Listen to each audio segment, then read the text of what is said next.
Christmas and New Year's travel during the coronavirus surge travel's not being recommended by the CDC. And it looks like many Americans may heed that advice, but there are some who are determined to see family and friends anyway. Our Star Connor spoke with travelers in AAA about it. She's joining us live in Princeton with more. Good evening, Star.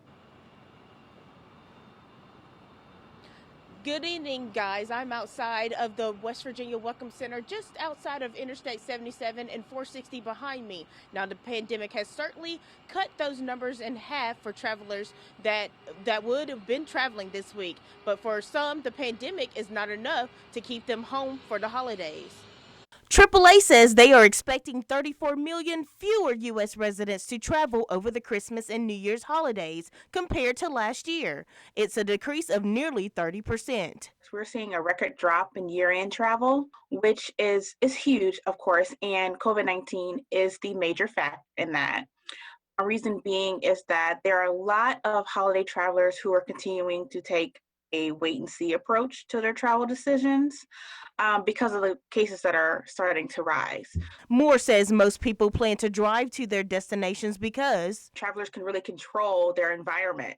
They can control where they go. If they need to return home quickly, they don't have to worry about, changing their flights. They can just get back in the car and drive back home. Among the travelers we spoke with, one shared he's making his first road trip since the pandemic started. Concern is what's fueling his drive. Oh, we're just going to more so do a welfare check on my grandma.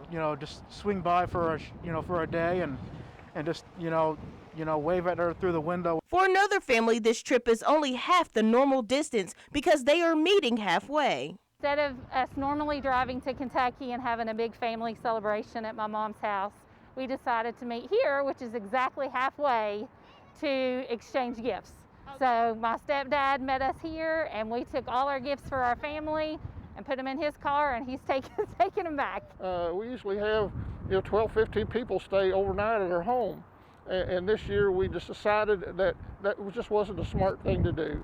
That we love our family, we want to protect them, and this is the best that we can do at this time. Now, again, the CDC is urging families to stay home for the holidays this season. But if you want to come together, and you must come together, please keep those gatherings small to help reduce the spread of COVID-19 during the Christmas holidays and, of course, the New Year's. Here for you in Princeton.